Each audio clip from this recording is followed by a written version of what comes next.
And now on to an eyewitness, a student who was at Stoneman Douglas as this horrific event unfolded. David Hogg is joining us now from Broward County. David, first of all, our thoughts thoughts and prayers sound after a while like very trite and cliche. But as I was in my kitchen watching this today, and I have 3 kids, you just want to break down and cry. But there's so much bravery on the part of students and teachers, including, according to reports, at least one who died. That does give us some hope in humanity. But tell us what happened and what you heard unfold as you were in school today. So the first thing that I heard was one single gunshot. We initially thought it was a drill, but it turned out to be anything but. After we heard the first gunshot, we started heading down the way because the person that was shooting up the school pulled the fire alarm to get more soft targets, and so we started heading towards our designated zone for the fire. Anyways, on our way there, we started seeing a bunch of people running, and we started running with those people in the opposite direction. But little did we know at the time, we were actually running towards the school shooter. But luckily for the heroic actions of one janitor and actually Chef Kurth, they saved hundreds of lives today because they stopped all the students and got them in one single room and helped save all of our lives. There were easily 30 to 40 people in one single room packed together for an hour-ish, and because of their actions, they saved many And are they okay, David? Yes, right now, as far as I know, when we left, they were okay. I haven't heard anything otherwise, but all the students are fine. And David, you're a student journalist. And you're writing in school, yes. which is incredibly helpful because you're observing everything. Did you know the shooter? And if you did not, do you know people who knew him? And what were their observations about him? Yes, I did not know the shooter personally, but I know many people that did know him. What they have said, what I've heard about him is that he was a person that was very offset, kind of awkward. Many people have interesting stories about him that were really quite awkward from their time in middle school, which was at the school next door, Westglades Middle, and just a really precarious, like, kind of, offish guy. Did you know anything about his family? Did they say anything about his upbringing, other siblings, problems at home, or was he just a social pariah? Nobody talked to him, and he was really isolated. As far as I know, this man was a very isolated person socially. He did not interact with many people. From what I've heard from a few of my fellow students, he seemed to have a somewhat messed up personal life. At home, he had a rough personal life, and that's as far as I know. And I've heard that from multiple people. But there were other reports, David, that he had threatened, at least kind of jokingly, that I could take all of you out, or I could take some of you out. And he knew, obviously, the layout of the school. He knew the drills, the evacuation drills.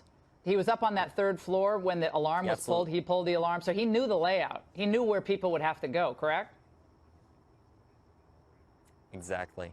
And the amazing thing is, because of the heroic and, well, more or less, for the actions taken by the Broward County schools to make it a more safe school in past months in response to all of these mass shootings at schools that we shouldn't have to deal with but sadly do, they've trained all of the teachers recently to lock all of the doors and make sure, in case a horrifying incident like this happens, we're as safe as we can be. And luckily, because of those actions, I think that training saved hundreds of lives today, if not thousands. Are there any school officials, or other than like maybe a security guard, who are armed inside the school that you know of? As far as I know, there is a school resource officer that I believe is armed. But I didn't hear much about him or anything that he did during this event. Obviously, I'm sure he was doing all he could. But as far as I know, I haven't heard much about him. But I'm sure the media knows more than I do. Tell us about that gazebo area where certain kids sit in the lunchroom. It was called Owen's Gazebo or something like that, where kind of some of the outcasts sit. I was reading about that he wasn't even welcome in that area where kind of some of the it was in social media, but some of the freaks in school sit because they're not accepted in the rest of the school. Tell me about that. Yeah, so he sat in an area that sadly many students refer to as, I'm not going to say it on TV, but it's an area where very unique kids like sit, and children that are interested in things that are more like extracurricular and outside of school and have amazing interests and are just as valuable as any other student at this school. They're just unique individuals that have interesting aspirations. But the fact that he was outcasted by those people, I would say it doesn't say a lot, but it does say a lot, because here at Stoneman Douglas High School, we like to accept everyone for who they are. We like to bring everyone in and just embrace who they are.